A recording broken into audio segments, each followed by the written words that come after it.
Apa kata Nabi? Inna dunya, sesungguhnya dunia ini hulwatun, manis. Dan ternyata yang manis-manis inilah yang jadi penyakit, namanya kencing manis. Yang pahit-pahit itulah yang jadi obat, namanya jamu. Manusia ini berubah disebabkan tiga. Manusia ini berubah disebabkan tiga. Kalau ada manusia tidak berubah karena tiga ini, mantap, the best. Pertama, jadi penguasa. Dua, punya harta. Tiga, dekat dengan kekuasaan. Banyak orang tergelincir, jatuh, terpeleset, hancur disebabkan dunia. Ittaqud dunia, ittaqun nisa. Isi dunia ini apa? Harta, tahta, wanita, Toyota. Sakit hati pula Daihatsus. Bukan itu maksudnya. Maksudnya genggam dunia ini. Berkuasalah, ambillah dunia ini, tundukkan dunia ini, tapi jangan dikuasai dunia. Orang Islam kenapa tak bayar? Orang Islam bayar zakat. Ada orang mengatakan Islam tak bayar, Islam bayar zakat. Orang tak Islam bayar jizyah, namanya pajak untuk keamanan, keselamatan. Tukang kutipnya namanya Abu Ubaidah Ibnul Jarrah. Duit ini kemana dimasukkan?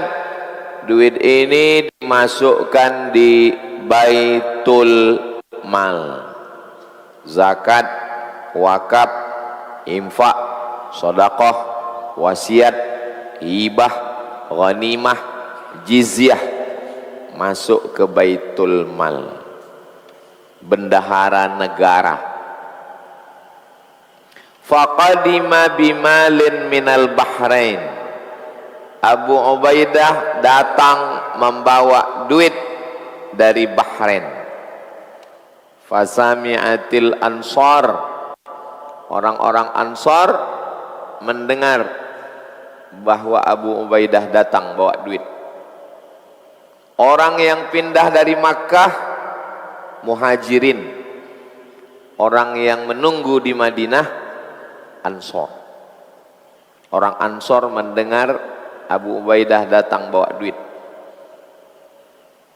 Biqudumi Abi Ubaidah, Abu Ubaidah datang. Fawafau salatal fajri, maka mereka datang ke Masjid Nabawi berjumpa salat al-fajri, salat subuh ma'a Rasulillah sallallahu alaihi wasallam. Salat subuhlah mereka sama Nabi. Falamma shalla Rasulullah sallallahu alaihi wasallam, ketika sudah selesai salat sama Nabi, insarafa, Nabi pun selesai salat, mereka pun fata'arradu lahu, mereka pun berdatangan, berkumpul. Fatabassama Rasulullah sallallahu alaihi wasallam hina ra'ahum, waktu menengok mereka ramai, Nabi senyum. Senyum Nabi menengok mereka ramai. Summa qala, kemudian Nabi berkata, inilah hadisnya. Ini tadi kronologis ceritanya. Ini hadisnya. Apa kata Nabi? Abshiru, bergembiralah kamu. Abshiru, basyiran, kabar gembira. Nadhiran, peringatan. Abshiru, berbahagialah kamu, bergembiralah kamu. Wa ammilu ma yasurrukum, Amilu, berkeinginan, bercita-cita, ma yasurrukum, sesuatu yang membahagiakan kamu. Kita tak boleh susah hati. Kalau datang rasa susah hati, itu bisikan setan. Kita disuruh bahagia. Kalau makin mengaji makin susah hati, perlu direnungkan lagi. Ini ngaji apa ini? Kok susah aja? Kalau berjumpa sama orang, kita mesti wajahnya cerah, bahagia. Jangan suntuk. Ada orang ini bukan cuma dia suntuk, menengok muka dia pun kita ikut suntuk. Udahlah kita suntuk, gara-gara solar naik, suntuk, bawaannya suntuk. Tak boleh. Kata Nabi, abshiru, berbahagialah. Wa amilu, berkeinginan, ma yasurrukum, sesuatu yang membahagiakan. Kalau orang barat menyebutnya mood, maka ada namanya bad mood. Bangun pagi, mandi, baca Quran, zikir, sholat sunat, memperbaiki mood. Tidur lambat, kurang istirahat, kurang tidur, lambat bangun, tak sembahyang subuh, lambat sarapan, bad mood. Mood ini mesti dijaga. Saya mesti menjaga mood saya. Dari awal mesti saya jaga mood saya. Makanya kalau saya pergi ceramah, kalau udah lambat 10 menit, tak usah sama sekali. Karena kalau sudah bad mood dari awal, kita pun ceramah itu mengamuk-ngamuk aja bawaan. Nah, mood ini mesti dijaga. Dengan istri, dengan anak, dengan keluarga, dengan jamaah. Fawallahi, demi Allah, kata Nabi, mal faqru akhsha alaikum, aku tidak khawatir kamu miskin. Nih kata Nabi, wallahi demi Allah, mal faqru akhsha alaikum, aku tidak khawatir kamu miskin, walakinni akhsha an tubsatad dunya alaikum, yang aku khawatirkan Allah membukakan dunia ini kepada kamu. Apa maksud Nabi? Maksud Nabi, aku tidak khawatir kalian miskin lalu kalian jadi kafir. Tidak. Kalaupun kalian miskin, kalian insya Allah tetap sholat. Kalaupun miskin, tetap baca Quran. Kalaupun miskin, tetap zikir. Kalaupun miskin, tetap ke masjid. Yang ku khawatirkan, dunia ini dibukakan untuk kamu. Maksudnya, yang ku takutkan kalian jadi kaya, dan setelah kaya, kalian jadi lupa Allah. Betul. Yang dicakapkan Nabi ini, betul, terbukti sekarang. Banyak orang miskin, tapi dia tetap ke masjid. Bapak Anu yang dulu selalu ke masjid itu kan kenapa tak pernah ke masjid lagi? Udah maju usahanya sekarang Pak Ustaz. Jadi tak pernah ke masjid lagi. Itulah yang ku khawatirkan kata Nabi. Antubsatad dunya alaikum. Dibukakan Allah dunia ini kepada kamu. Kama busitat ala man kana qablakum. Sebagaimana orang-orang sebelum kamu dibukakan Allah dunia. Akhirnya setelah mereka dapat dunia macam mana? Fatanafasuha, mereka berebut-rebut. Satu madu jatuh setetes dari atas sarang lebah, jatuh setetes. Datang semut berebut-rebut madu. Pertama, kaki semut. Rencana dia mau minum madu, rupanya mati dalam madu. Datang semut yang lain, mati. Datang semut yang lain, mati.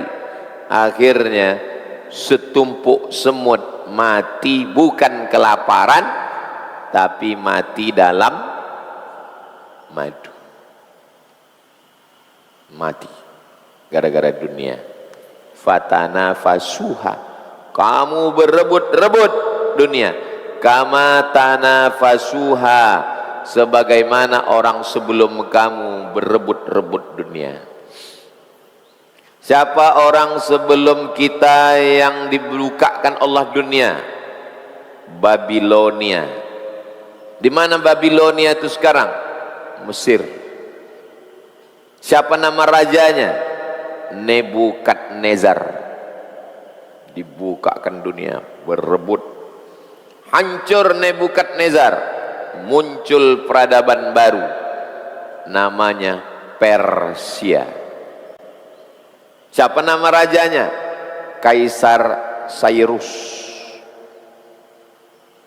Naik Nebukadnezar, Irak sekarang, datang Iran, pam, hancur. Muncul peradaban baru, Fir'aun, Parau, hancur. Muncul peradaban baru, Rom, nama rajanya Kaisar, hancur, berebut-rebut dunia. Jadi kalau ada orang sekarang menengok penguasa-penguasa, orang-orang politik berebut-rebut dunia, lalu dia kaget, lalu dia terkejut, Ustadz, gimana dunia ini sekarang? Dunia ini dari dulu memang udah begini. Kenapa kau terkejut menengok dunia ini? Seakan-akan dunia ini baru muncul kemarin. Nebukadnezar hancur, Cyrus hancur, Fir'aun hancur, hancur. Datang peradaban Cina, hancur. Sekarang peradaban dunia ini, Rusia, Amerika, Cina, Korea Utara, ini yang sedang. Siapa yang paling hebat sekarang? Siapa yang paling banyak nuklirnya? Dialah yang menguasai dunia sekarang. Karena orang paling takut nuklir.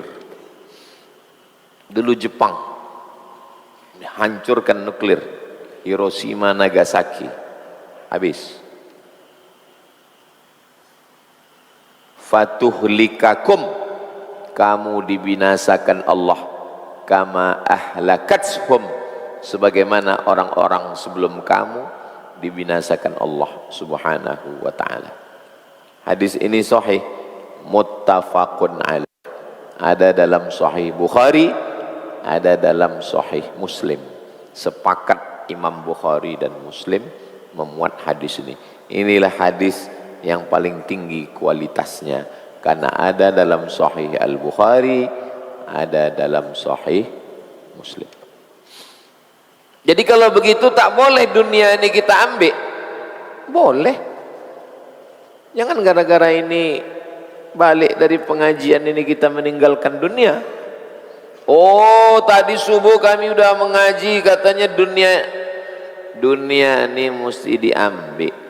Tapi jangan gara-gara dunia menghalalkan yang haram. Jangan gara-gara dunia saling membunuh. Jangan gara-gara dunia saling mengkhianati. Dunia ini terlalu ringan untuk merusak persaudaraan kita. Dunia ini terlalu remeh-temeh untuk menghancurkan ukhuwah kita. Orang berkelahi gara-gara apa? Dunia. Itu kawan kau dulu, kawan. Terus kenapa berkelahi? Gara-gara dunia. Orang berkelahi gara-gara kekuasaan yang besar. Ini gara-gara hal yang kecil, remeh-temeh, kelahi. Nauzubillah. Mudah-mudahan Allah menjaga kita dari dunia.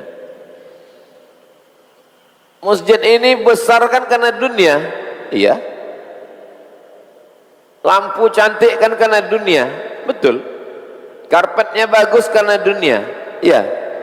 Inilah dunia yang bisa dibawa ke akhirat. Ada dunia ini hanya tinggal di dunia ini saja, tapi ada dunia ini yang bisa kita bawa menjadi bekal di akhirat.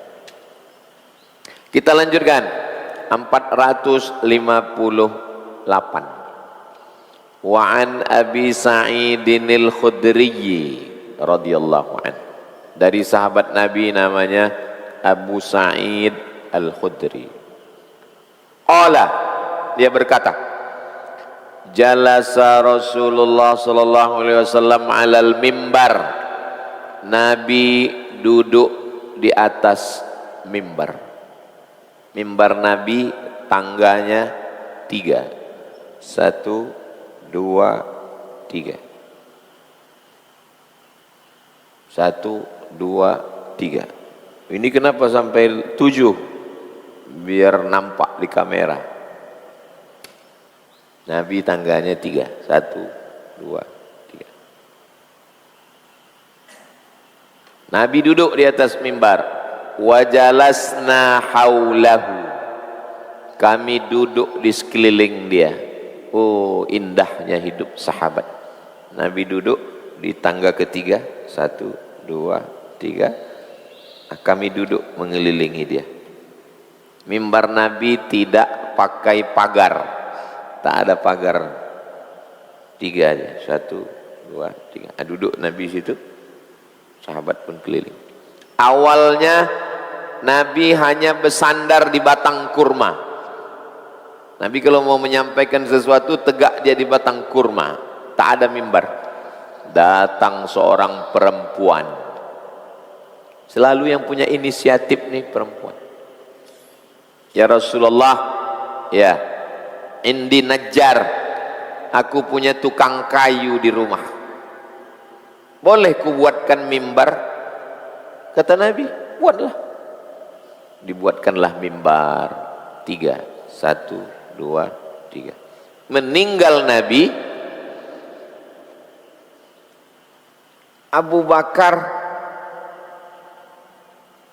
kan 3 nih, 1, 2, 3. Meninggal Nabi, Abu Bakar tidak mau duduk di tempat duduk Nabi karena dia merasa tak layak. Akhirnya Abu Bakar duduk di tangga kedua. 1, 2, 3. Nabi biasa duduk sini. Waktu Abu Bakar jadi khalifah, Abu Bakar duduk di tangga kedua. Ditambah 1 lagi di bawah. Mimbar Nabi itu dinaikkan, ditambah 1. Meninggal Abu Bakar, naik Umar. Umar merasa tak layak duduk di mimbar tempat duduknya Abu Bakar. Turun dia di tangga ke-1. Dinaikkan lagi ini, ditambah setangga lagi. Itulah kenapa tangga ini ke atas. Jelas? Begitu ceritanya kenapa tangga ini bertambah. Yang nanti gara-gara, kalau tidak ada zaman Nabi bid'ah lah tangga-tangga ini. Kronologisnya begitu. Nabi duduk di tangga ketiga, kami duduk di sampingnya. Apa kata Nabi waktu duduk di situ? Oh, jadi kalau gitu Nabi duduk. Kalau khutbah Jumat dia berdiri. Tapi kalau hanya menyampaikan sesuatu dia duduk. Kenapa Ustaz tak buat begitu? Mestinya Ustaz ngajar ini duduk di situ lah. Mestinya begitu. Kalau khutbah Jumat baru berdiri. Kalau biasa duduk di situ. Kalau kita buat begitu, nanti dikomen orang, alah macam Nabi aja katanya pula. Ini serba salah kita ngaji ini. Ya? Ini cerita Nabi. Apa kata Nabi? Inna mimma akhafu alaikum, yang kutakutkan yang ku khawatirkan, yang ku cemaskan menimpa kamu nanti, mim ba'di, sesudah aku mati nanti, aku tak takut kalian miskin, aku tak takut kalian susah. Apa yang ku takutkan? Ma yuftaha alaikum min zahratid dunya, dibukakan Allah kepada kamu zahratid dunya, bunga-bunga dunia ini dibukakan Allah. Dan ketika dibukakan Allah, kalian berebut-rebut. Coba renung sejenak, betapa banyak kawan kita berkelahi waktu susah atau waktu senang. Dulu waktu sama-sama susah, enak kita minum kopi. Sekarang udah agak senang sikit, jumpa pun dah tak sedap lagi. Maka saya posting pernah, dunia ini terlalu remeh-temeh untuk merusak persaudaraan kita. Kawan-kawan, kita buat yayasan, namanya Yayasan Tabung Wakaf Umat, supaya kita bisa kumpul tiap bulan.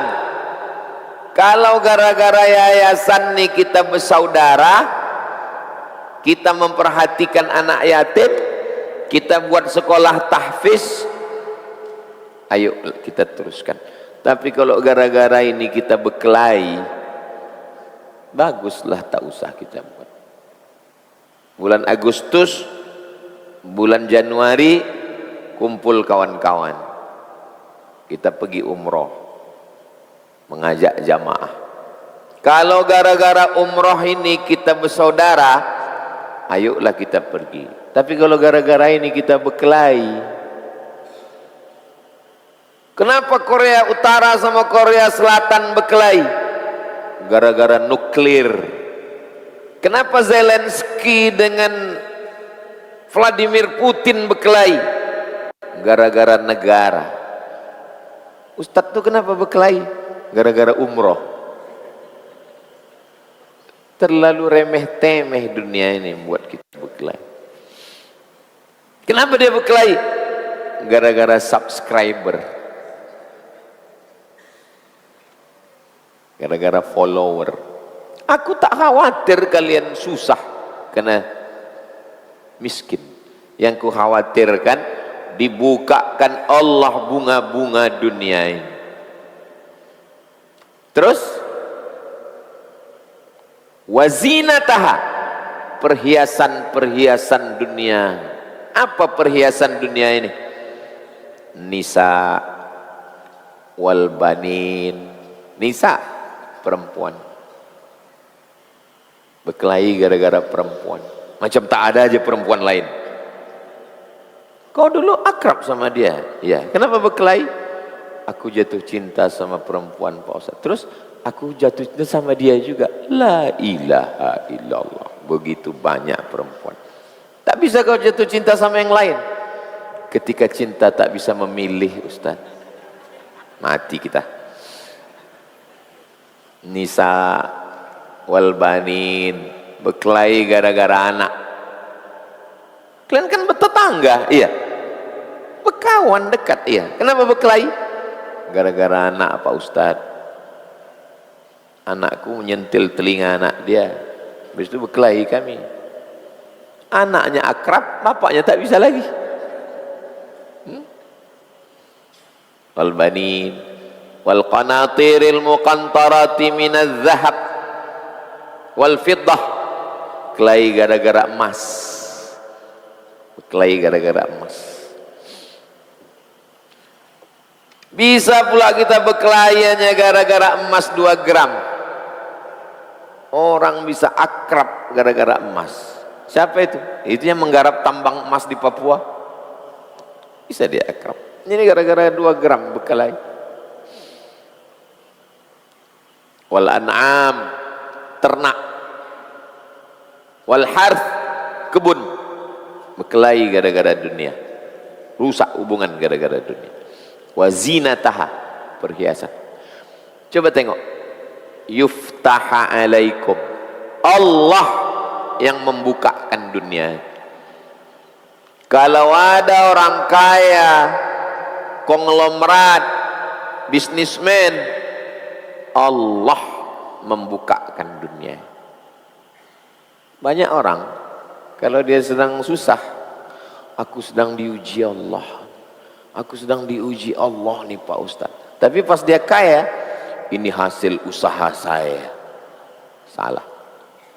Kalau kau sedang susah, Allah sedang menguji aku. Kalau kau sedang kaya, Allah sedang menguji aku. Dari mana Ustaz ngambil dalil itu?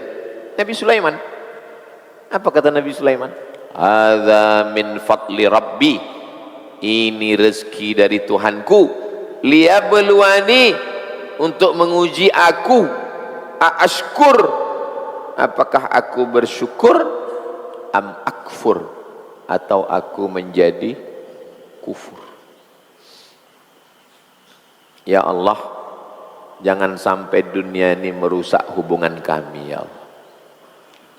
Terlalu banyak hubungan ini rusak karena dunia. Ustaz ini ceramah atau curhat? Saya ceramah. Curhatnya apa ya di sini? Di Facebook lah. Sahih hadis muttafaqun alaih, ada dalam Sahih Bukhari dan Sahih Muslim. Kita lanjutkan 459. Wa anhu, dari Abu Sa'id Al-Khudri radhiyallahu anhu, anna Rasulullah sallallahu alaihi wasallam qala, Nabi bersabda. Apa kata Nabi? Inna dunya, sesungguhnya dunia ini, hulwatun, manis, asin, asam, pedas, hambar. Manis, asin, asam, pedas, hambar. Kenapa yang dipilih hulwatun? Kenapa Nabi tak mengatakan dunia ini pedas? Kenapa yang dipilih dunia ini manis?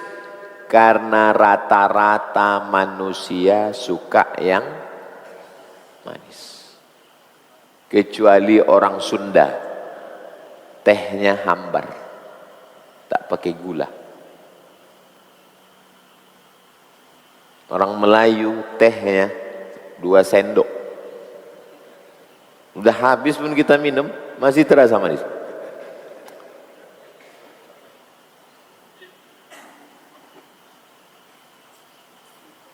Dunia ini manis. Membuat nasi pun nasi manis namanya. Orang Melayu nasi namanya nasi manis. Bahasa Jawanya wacik. Ketan, katan kata Minang. Pului, pulut, dikasih gula merah, dikasih santan. Nasi manis namanya bahasa Melayu. Semua manis. Beras ditumbuk, dimasukkan gula merah, manis. Habis makan yang masin-masin, pasti mulut ini dikasih manis-manis. Orang Melayu menyebutnya cuci mulut. Bahasa kampung awak, dessert. Cuci mulut. Suka yang manis-manis. Minum teh, manis. Ustadz, kalau minum kopi jangan pakai gula Pak Ustadz. Kopi pahit, saya tak bisa. Saya mesti pakai gula, manis. Dunia ini manis. Kenapa? Karena kecenderungan manusia suka yang manis-manis. Dan ternyata yang manis-manis inilah yang jadi penyakit. Namanya kencing manis. Yang pahit-pahit itulah yang jadi obat. Namanya jamu. Sambiroto, pahit.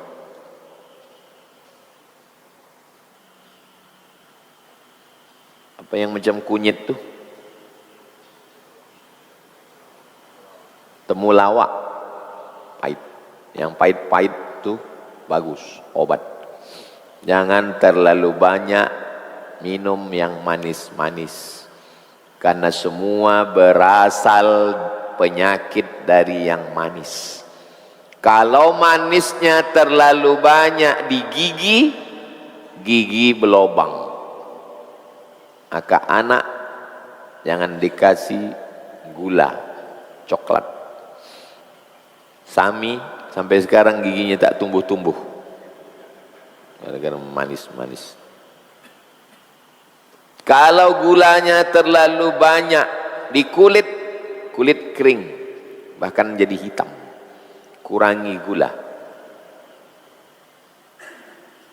Tadi sebelum ke sini saya buka handphone, sahabat Bapak B.J. Habibie waktu di Jerman pulang ke Indonesia jadi menteri zaman Pak Harto, masih hidup sekarang. Sejak tahun 2000 sampai sekarang tidak makan nasi. Sehat, sudah 90 umurnya.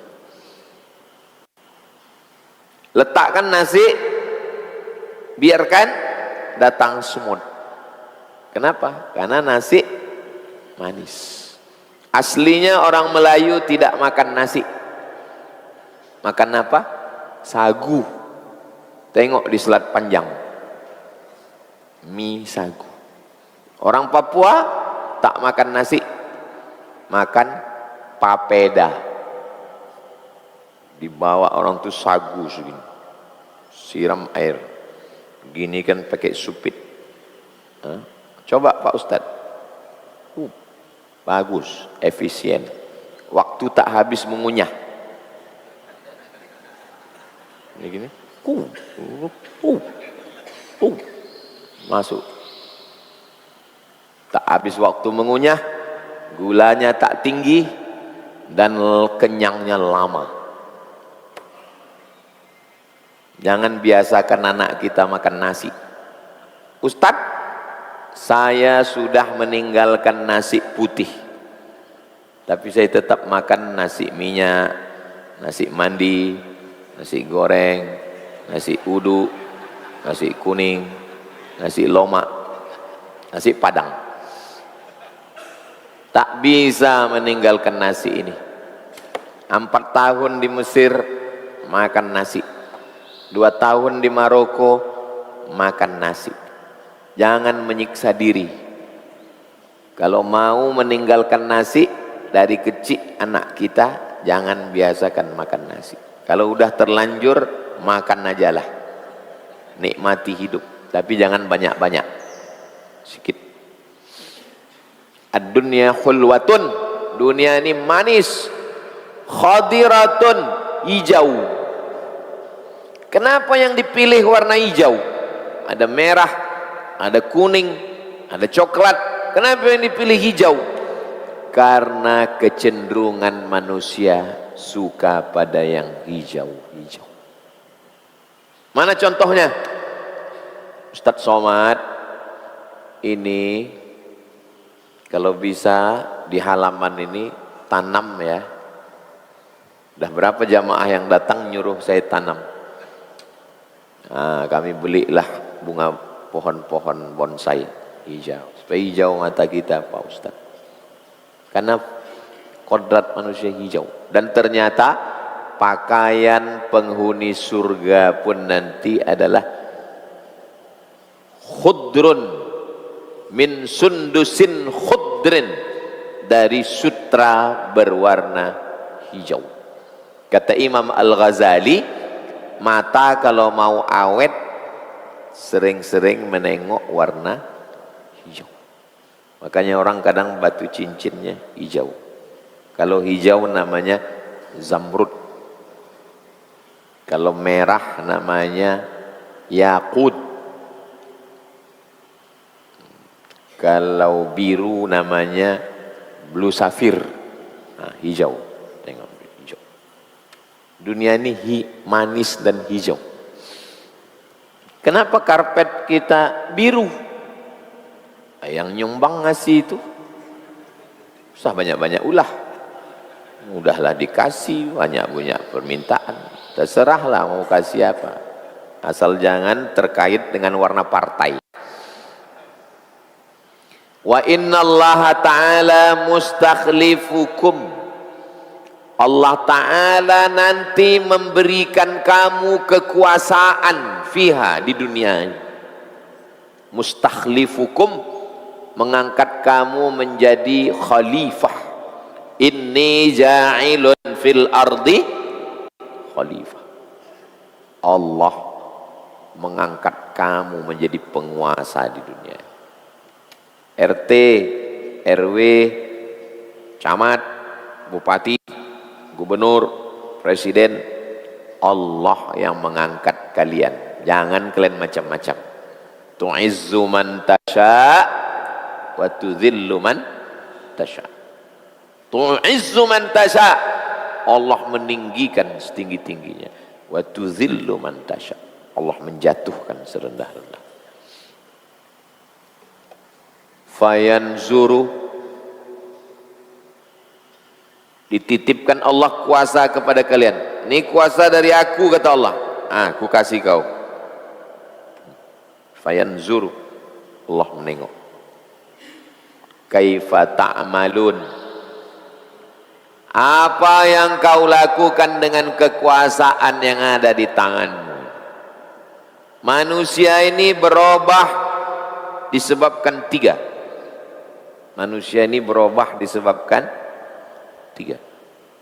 Kalau ada manusia tidak berubah karena tiga ini, mantap, the best.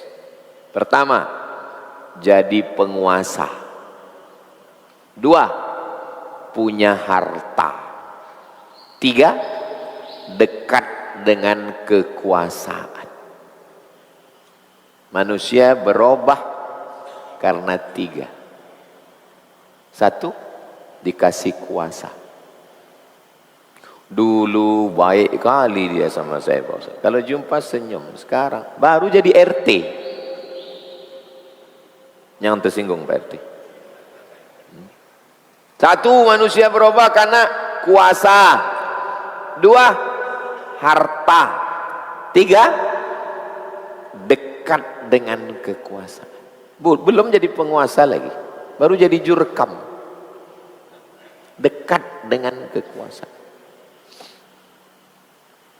Udah mulai berubah. Dulu pakai helm kemana-mana.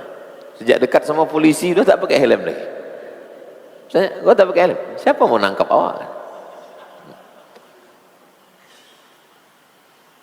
Allah kasih kekuasaan.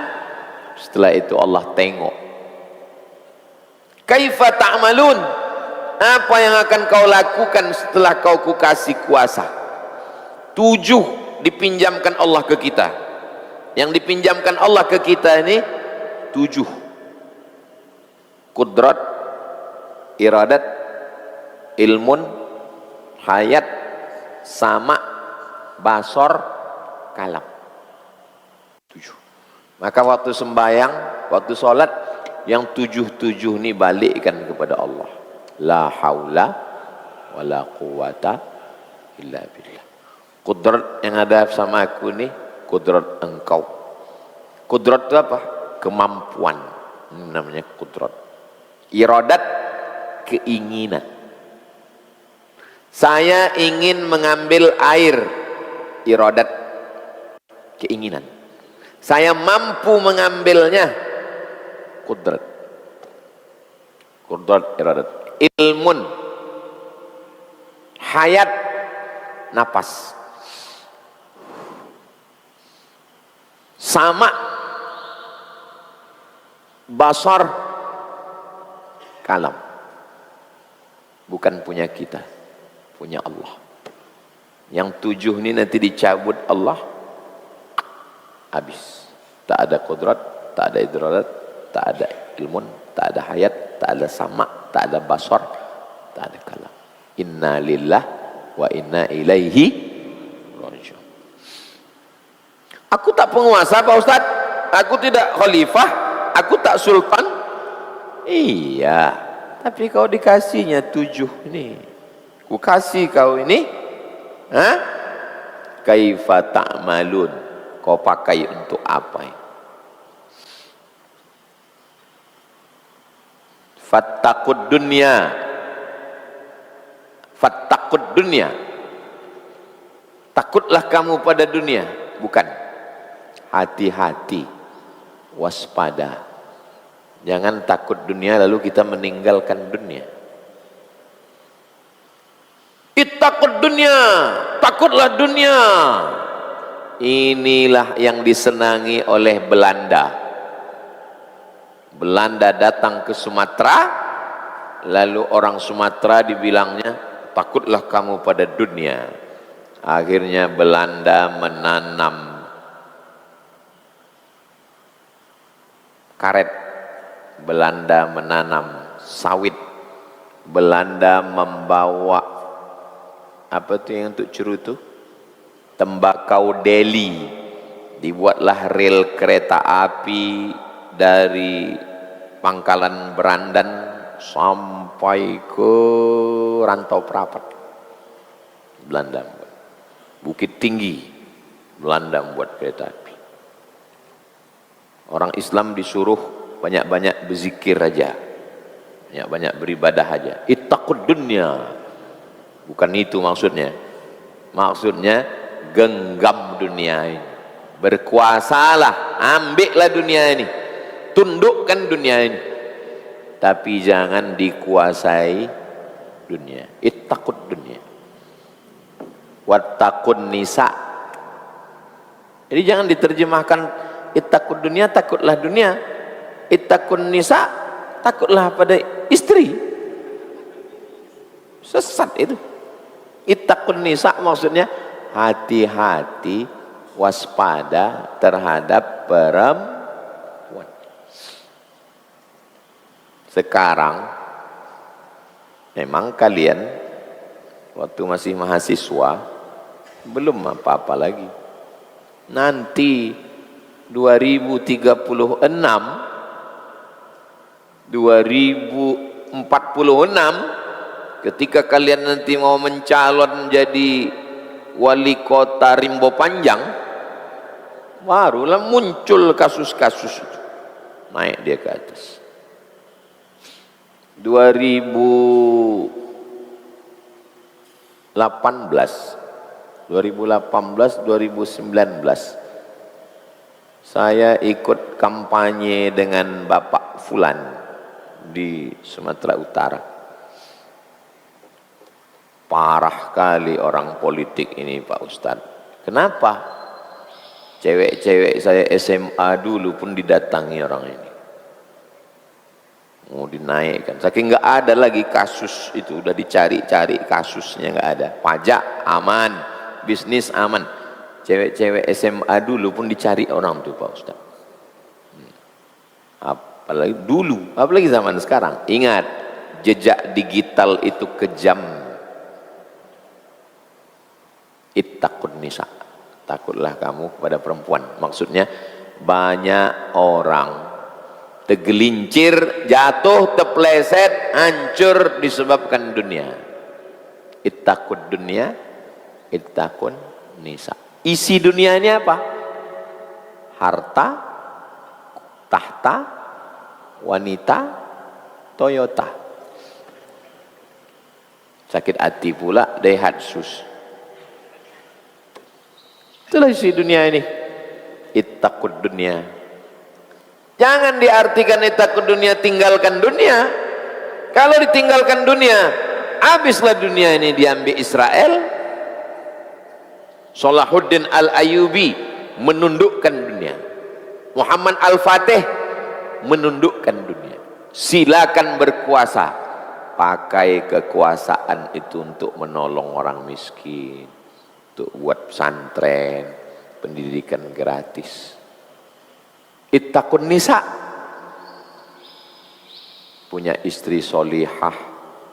An-nisa, punya anak perempuan penghafal Quran. Perempuan itu jadi emak, jadi istri, jadi adik perempuan, jadi anak perempuan, jadi kakak perempuan. 5 perempuan. Kalau dia jadi istri solihah, tenang lakinya, tenang anaknya. Kalau dia jadi emak, solihah, tenang anaknya, tenang cucunya, tenang menantunya. Kalau dia jadi kakak, solihah, membimbing adik-adiknya. Kalau dia adik, solihah, tenang abangnya. Berapa banyak hilang harga diri abang gara-gara adik merusak kehormatan.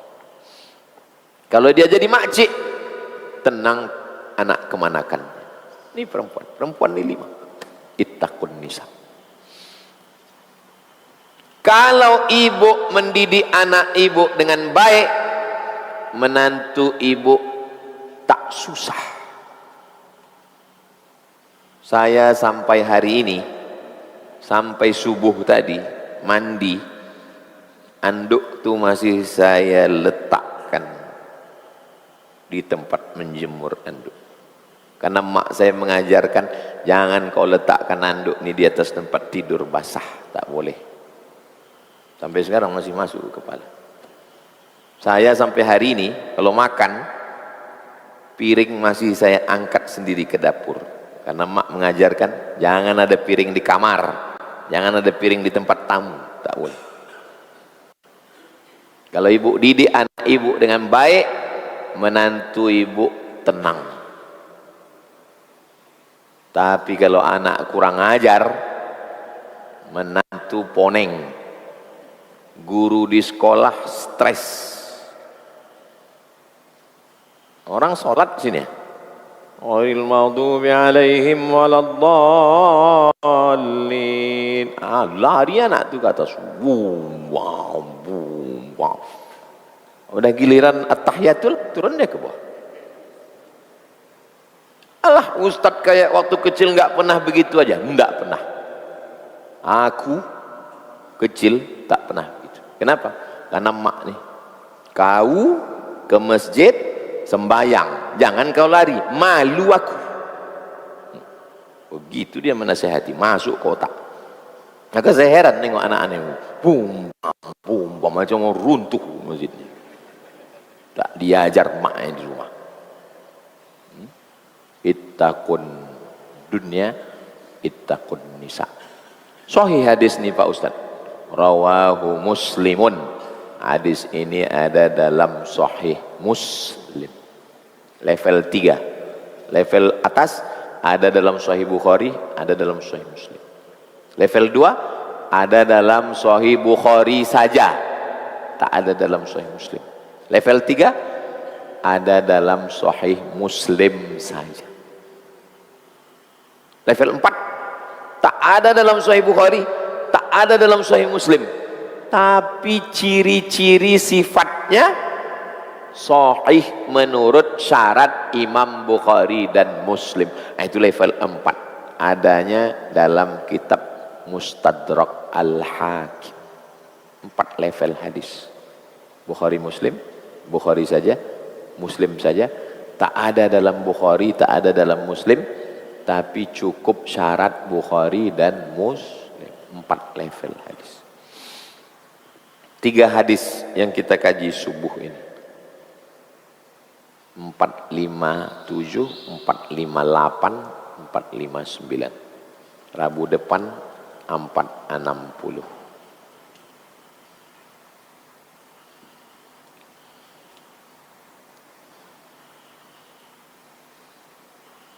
Di rumah ada anak tidak mau sholat, sudah disuruh berkali-kali, tapi tak mau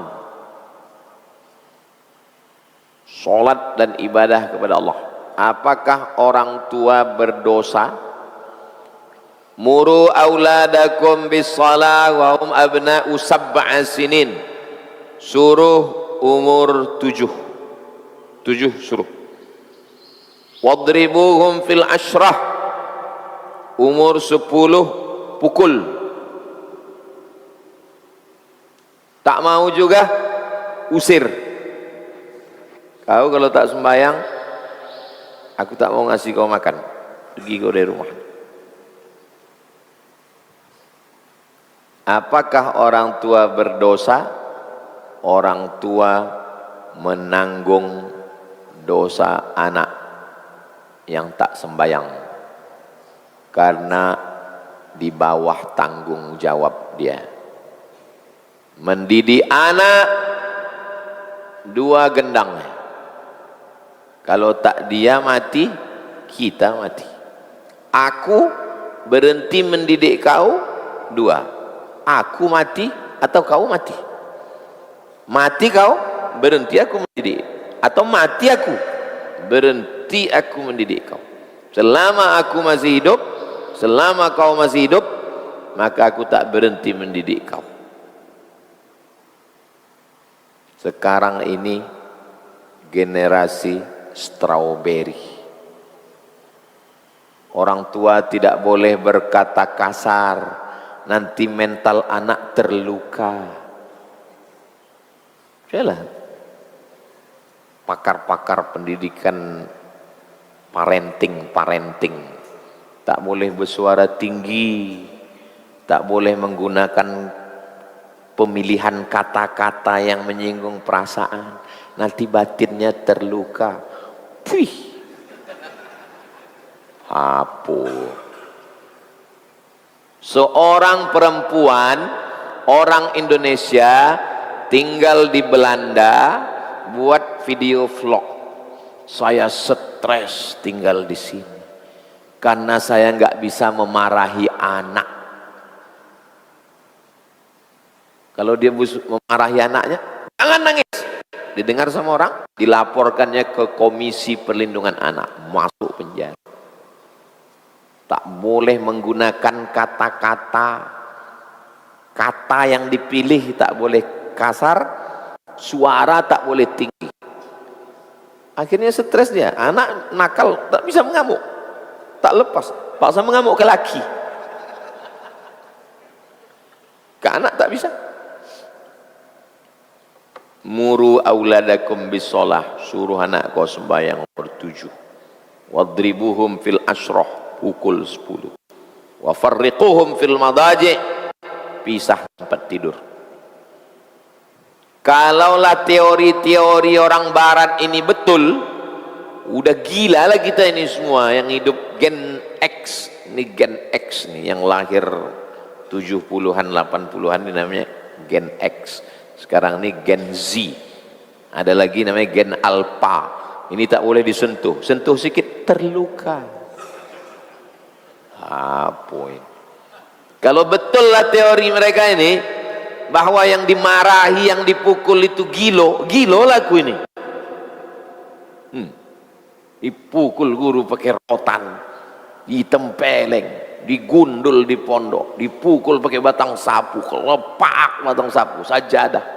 Sehat, bagus, bisa kuliah sampai doktor. Sekolah tak mau, cabut. Sediakan psikolog. Nah, psikolog nanya, ada apa nak? Kenapa? Nah, habis itu tanya, kenapa anak saya nih bu? Batinnya terluka. La ilaha illallah. Batinnya terluka kata kau. Bawa ke sini psikolog biar ku lukai batinnya. Apakah di akhirat menjadi penghalang buat masuk surga Pak Ustadz?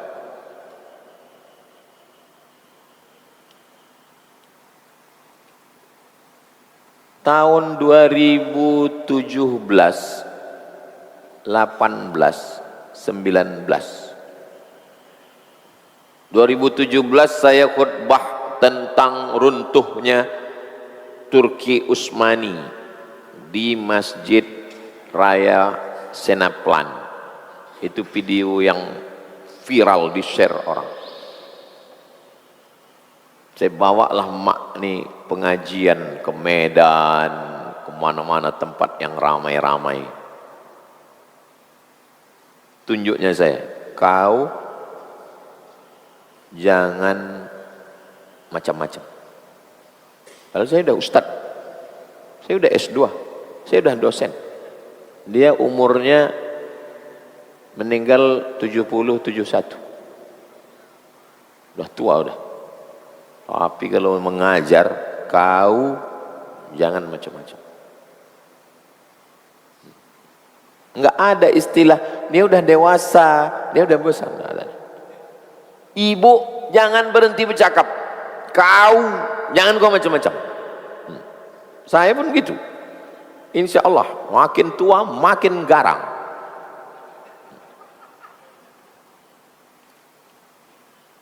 Tapi kalau udah diam mulut kita, jangan pernah berhenti. Jangan pernah berhenti merepet, mengamuk, menasehati anak-anak. Itulah lagi yang tinggal ditakuti. Kalau tidak, habislah, tak ada remnya dunia ini. Nauzubillah. Dimasukkan ke pondok udah, diajar sudah, dididik sudah, dinasehati sudah, jahat juga didoakan. Malam didoakan. Jangan tinggal tahajud malam. Bacakan Al-Fatihah, hembuskan ke kepalanya.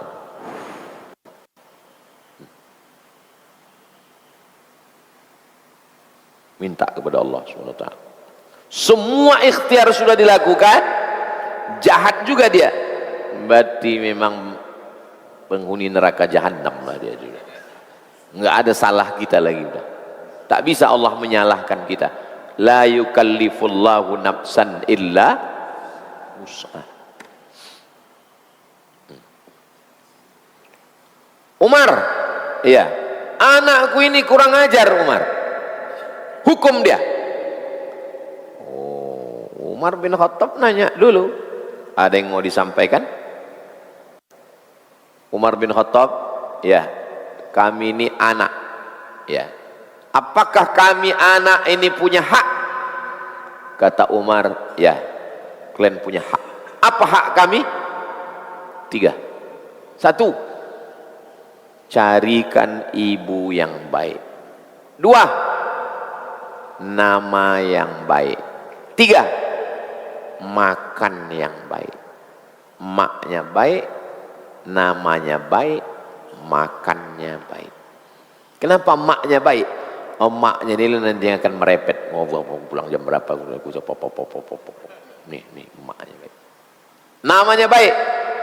Nama nilai yang akan dipanggil dari pagi. Ya Hasan, ya Hasan, ya Hasan, ya Hasan. Baik, baik, baik, baik. Kalau baiknya besar, Hasan. Kalau baiknya kecil, Husain. Husain baik kecil. Muhsin, memperbaiki. Namanya baik, makanannya baik. Ihsan, baik. Kenapa makanan mesti baik? Makanan semangkok masuk ke mulut jadi setetes darah. Setetes darah masuk ke jantung, dari jantung naik ke otak. Otaknya baik, matanya baik. Otaknya baik, telinganya baik. Otaknya baik, mulutnya baik. Tapi kalau udah 3, emaknya tak baik, namanya tak baik, makanan tak baik. Yang capek siapa? Guru. Makin kurus guru-guru di Az-Zahra. Guru mengaji, 15 orang mengaji malam. Kalau anak ini tak baik, stres orang untuk mengajar, tak baik. Nauzubillah.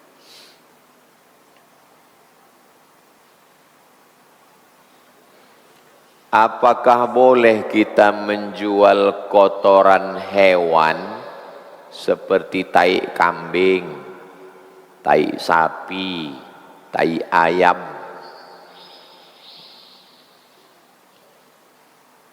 Kalau ada orang menjual 1 karung tai ayam untuk pupuk pohon-pohon ini, yang dibeli itu bukan tainya. Yang dibeli itu adalah jasanya. Jasa dia mengambil, memasukkan ke karung, mengikatkan tetes puluh keringatnya itu. Tai ayam. Tapi jangan logika ini ke babi. Kau jual babi? Enggak. Itu jasanya. Nah, ini tidak berlaku kepada semua. Jadi menjual Tai ayam untuk pupuk hukumnya mubah, karena yang dibayar itu bukan tainya. Maka jangan tulis itu jual beli tai, buat jual beli pupuk kandang. Sebetulnya pemilihan kata bahasa itu untuk menghindari yang haram tadi. Itu logika hukumnya. Keringat dia mengurus baunya itu yang dibayar kompensasi. Mubah hukumnya. Al aslu fil asya, hukum segala sesuatu al ibahah, boleh. Kapan dia menjadi haram? Ketika datang dalil lain yang mengharamkan. 3. Yang pertama, mahrul baghi. Mahrul baghi hasil kompensasi dari seks. Maaf cakap. Mahru artinya duit. Baghi perempuan nakal. Mahrul baghi. Hulwanil kahin. Hulwan manis. Kahin dukun. Manis-manis dukun. Karena dukun ini kerjanya tak keras, tak berkeringat, maka duitnya itu disebut dengan hulwan. Dalam hadis Nabi, hulwanil kahin, duit dukun, itu tak boleh. Adapun berkeringat dia, jasa mengumpulkan kotoran hewan ini untuk jadi pupuk, maka jual belinya mubah, boleh.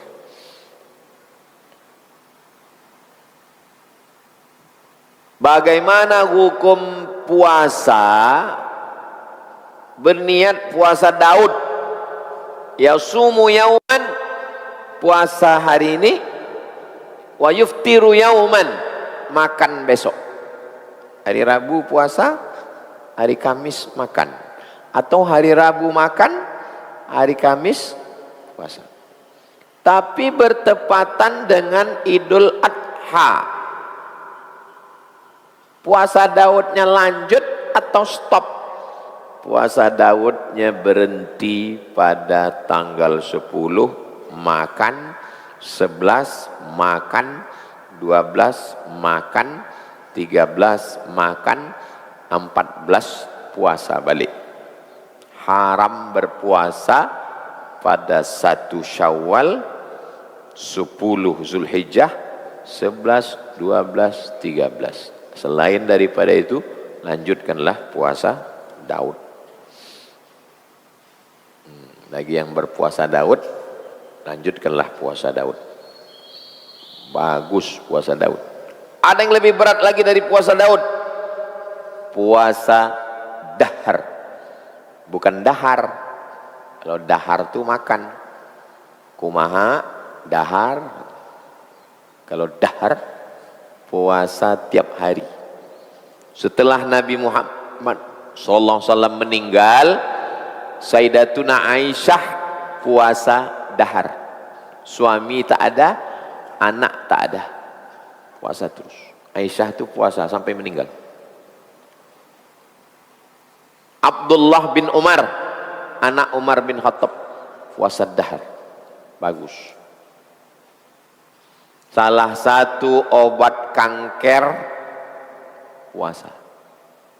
Kanker itu makanannya gula.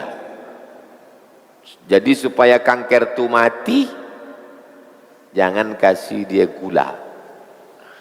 Teh gula, nasi gula, lontong gula, kopi gula, susu kental manis gula asli, tak ada susunya sama sekali. Gula yang dikentalkan, warnanya warna susu, disebut susu kental manis, gula asli. Minum-minuman kaleng, gula. Suplemen supaya kuat nyetir, supaya nggak ngantuk, gula. Minuman bersoda, gula. Gula itulah yang menghidupkan kanker. Maka kalau gulanya kurang, sudah banyak melaksanakan terapi, buka puasa minum air putih, makan tahu, tempe, sayur, ikan, sehat, mati kanker. Kalau saya puasa terus matilah saya Pak Ustadz. Bagus, mati kau, mati kanker terus kalian. Enggak ada orang mati karena puasa, belum pernah ada orang mati karena puasa. Sehat orang berpuasa. Saya pernah lihat video TikTok, sahabat Nabi bertanya, apa yang lebih menjijikkan dari air liur anjing? Wanita yang berkata kasar. Ini dalil atau ungkapan ulama saja Pak Ustadz? Ini bukan hadis, tapi maknanya bagus. Kalau maknanya bagus, jangan langsung dinisbatkan ke Nabi. Kebersihan sebagian dari iman. Diterjemahkan ke bahasa Arab, an-nazafatu minal iman. Bukan hadis. Diajarkan ke anak TK. Anak TK, hadis tentang kebersihan. An-nazafatu minal iman. Bukan hadis. Yang hadis, at-tahuru syatrul iman. Kesucian itu setengah dari iman. Maksudnya kesucian berwudu setengah dari iman. Sholat, iman itu sholat. Dari mana Ustaz mengambil dalil iman itu sholat? Innallaha la yudhi'u imanakum. Allah tidak menyia-nyiakan iman kamu. Tengok tafsirnya, sholatakum. Wudu setengah dari sholat. Karena kalau tidak sah wudunya, batal sholatnya. Bunyi hadisnya, at-tahuru syatrul iman. Bersuci itu setengah iman. Itu hadis. Tapi jangan katakan an-nazafatu minal iman. Itu kata-kata hikmah, bukan hadis. Jika ada seorang istri bekerja mencari nafkah, suaminya tidak bekerja, sebelum menikah status istri dan suami adalah janda dan duda, membawa anak masing-masing. Janda membawa anak, si duda membawa anak. Nikah mereka. Si duda tak bekerja, si janda bekerja. Pertanyaannya, apakah wajib istri membiayai anak si suami sedangkan hanya dia yang bekerja? Si suami ngomong ke istri, si suami bercakap ke bininya, aku sebagai suami wajib mengasihi kau dan anak kau dengan aku dan anakku dari biniku. Aku wajib mengasihi 5. Makan kalian, pakaian kalian, tempat tinggal kalian, pendidikan kalian, perhatian. 5. Karena aku tak sanggup, karena aku sedang tidak dapat kerja, maka ku pinjam duit kau. Suami meminjam duit istri. Tulis Al-Baqarah 282. Ya ayyuhalladzina amanu, hai orang beriman, idza tadayantum bidainin, kalau kamu menjalin transaksi hutang piutang, ila ajalim musamma, sampai batas waktu tertentu, faktubu, tulis. Ku pinjam duit kau untuk 5. Makan kalian, pakaian kalian, tempat tinggal kalian, pendidikan kalian, dan untuk perhatian, untuk bawa jalan, untuk shopping. 5. Si istri mengasih, ini bang, pinjam. Itu nama akadnya pinjam. Kalau istrinya ngomong, tak usahlah kau pinjam, ku kasih aja ke kau, namanya sodakoh. Jelas? Kalau pinjam, bayar. Kalau kata dia sodakoh, ini sodakoh aku ke kau. Halal. Yang membedakan antara Islam dengan tak Islam itu apa? Akad. Akad. Maaf cakap. Yang membedakan antara nikah Islam dengan tidak itu di mana letaknya? Akad. Berpindahnya barang punya bapak ke saya, akad. Satu, ku beli. Dua, ku pinjam. Tiga, sebagai zakat. Empat, sebagai infak. Lima, sebagai wakaf. Berpindah barang bapak ke saya, apa akadnya? Makanya kalau ada jamaah, Ustadz, ini ada duit, apa akadnya? Akadnya wakaf. Tulis wakaf. Tak boleh masuk ke infak, karena wakaf mesti dalam bentuk barang yang tak boleh hilang. Wakaf bangunan, wakaf kelas, wakaf asrama, wakaf masjid, tak boleh hilang. Ini apa ini? Infak Pak Ustadz, masukkan ke rekening. Infak, infak biaya operasional, infak bayar listrik, infak gaji guru, infak. Tak boleh duit wakaf masuk ke infak. Kalau saya ngasih penyuluhan ke yayasan, ke pondok pesantren, mesti tertib administrasi. Rekening tak boleh satu, seminim-minim rekening 3. Infak, biaya operasional, wakaf, bangunan masjid, asrama, kelas, zakat. Tak boleh satu, tak boleh disatukan ini. Ustadz mesti tertib administrasi. Jangan disatukan wakaf, infak, zakat. Di akhirat nanti kita di dunia ini asyik berceramah. Pejabat masuk neraka, orang kaya masuk neraka. Pas di neraka, lebih sama semuanya. Ustadz di sini juga. Itulah salah administrasi. Malu. Dibuatkan orang memenya. Wajah Ustadz ketika sama-sama masuk neraka katanya. Apakah berdosa apabila istri tidak jujur dengan keuangan yang dimilikinya? Istri bekerja, dapat gaji 1 bulan 5 juta, bulat duit itu hak milik dia, tak ada milik suami di situ. Terserah dia duit itu mau dibakarnya, mau dibuangnya, mau dicampakkannya, mau dikasihnya ke emaknya, ke ayahnya, itu duit dia. Tapi sebagai istri yang beradab, dia ngomong ke suaminya, "Bang, ku transfer duit nih ke emakku ke kampung ya bang. Kau sebagai suami tinggal mengangguk aja. Karena bini kau beradab.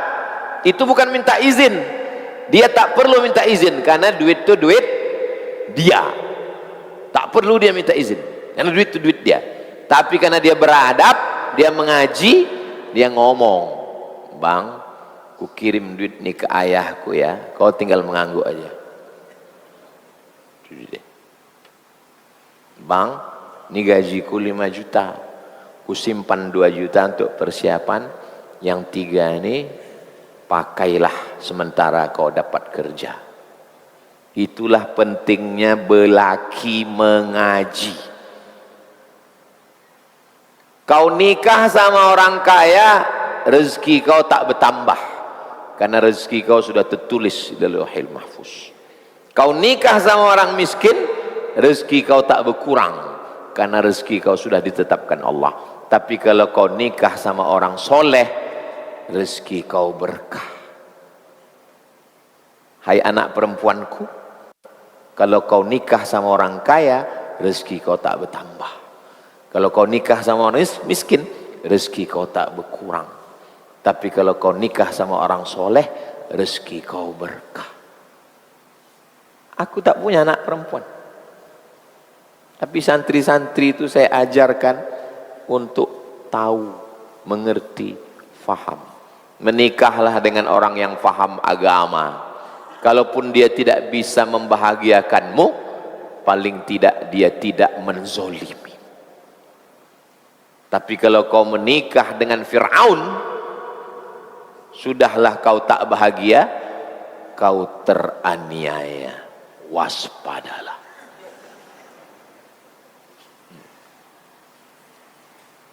Hidup singkat, hidup pendek. Jangan hanya karena status, takut cakap orang, lalu teraniaya. Jadilah perempuan yang independen, bebas dan merdeka, menentukan pilihan untuk beribadah kepada Allah Subhanahu wa taala. Laki-laki itu menjadi imam, dia yang membimbing, dia yang mengajak sholat, dia yang mengajak pengajian, dia yang mengajak baca Quran, dia yang mengajak berzikir. Tidak membimbing, tidak mengajar, tidak masuk pengajian, tidak baca Quran, duit kau pula diambilnya. Pakai narkoba, berselingkuh. Lalu dengan ringannya dia berkata, sorgamu di bawah tapak kakiku. Pembodohan luar biasa. Perempuan jangan mau teraniaya. Anak-anakku, kalian 3 tahun mesti hafal Quran. Setelah hafal Quran, tahun ke-4 kalian belajar baca kitab. Tahun ke-5 kalian membaca kitab. Tahun ke-6 kalian mesti punya life skill. Pandai membuat brownies, pandai memasak, supaya bisa buat kuliner, bisa buka rumah makan, asam podeh, asam baung. Pandai membuat rendang dibungkus, dijual. Kalian mesti S1. S1 wajib. Supaya kalian bisa buka rumah Quran. Supaya kalian menjadi perempuan yang independen, supaya kalian punya karir. Kalau dapat kalian laki-laki soleh, alhamdulillah. Kalau dapat kalian laki-laki hantu, kalian tak takut ditinggalkannya sendiri, karena kalian perempuan yang berdaya. Begitu saya mengajarkan anak-anak santri.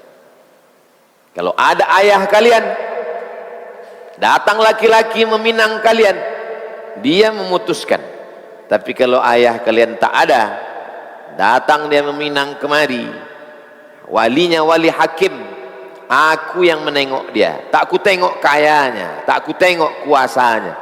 Tapi kalau dia bisa membimbing kalian, bisa membuat kalian bahagia, nah itulah yang akan membawa kepada ridho Allah Subhanahu wa ta'ala. Ajarkan anak-anak perempuan untuk tidak bodoh, untuk tidak dungu, untuk tidak diambil duitnya, diambil kehormatannya dan kemuliaannya. Itulah kaji kita subuh ini. Ini cemarah Ustaz ini, enggak. Memang begitu bawaannya. Ala hazihin niyah al-fatihah. A'udzubillahi minasyaitonirrajim. Bismillahirrahmanirrahim. Alhamdulillahi rabbil alamin. Ar-Rahmanir-Rahim. Maliki yaumiddin. Iyyaka na'budu wa iyyaka nasta'in. Ihdinas siratal mustaqim. Siratal ladzina an'amta 'alaihim ghairil maghdubi 'alaihim waladdallin. Amin. Allahumma 'allimna ma yanfa'una. Yang sudah kami ajarkan, kami kaji subuh ini, jadikan dia bermanfaat untuk dunia dan akhirat kami. Sahih ajsadana, sehatkan badan kami. Qawi imanana, kuatkan iman kami. Waftah qulubana, bukakan hati kami. Wahdina subular rasyad, berikan kami hidayah ke jalan yang lurus. Waj'al abna'ana minas salihin was salihat, jadikan anak kami anak-anak yang soleh dan solihat. Anzilis sakinata fi qulubina, tanamkan sakinah ke dalam hati kami sehingga keluarga kami sakinah, mawaddah warahmah. Waffiqna lima tuhibbuhu wa tardah, tanamkan taufik dan ridhamu di dalam hati kami sehingga kami beramal mencari ridhamu ya Allah ya Rabbal alamin. Waqtim bis salihati a'malana, tutup umur kami dengan husnul khatimah. kama jama'tana fi hadhihi dunya fajma'na ma'al habibil mustafa fi jannatikal ula. Sudah kau kumpulkan kami di dunia, kumpulkan kami nanti di surga bersama Nabi Muhammad sallallahu alaihi wasallam. Rabbana atina fid dunya hasanah wa fil akhirati hasanah wa qina adzaban nar. Wa sallallahu ala sayyidina Muhammad wa ala alihi wa sahbihi wasallam walhamdulillahi rabbil alamin. Taqabbalallahu minkum minna wa minkum taqabbal ya karim. Usalli sunnatal isyraq raka'ataini lillahi ta'ala. Salat sunat 2 rakaat. Setelah itu minum teh bawah. Terima kasih. Wassalamualaikum warahmatullahi wabarakatuh.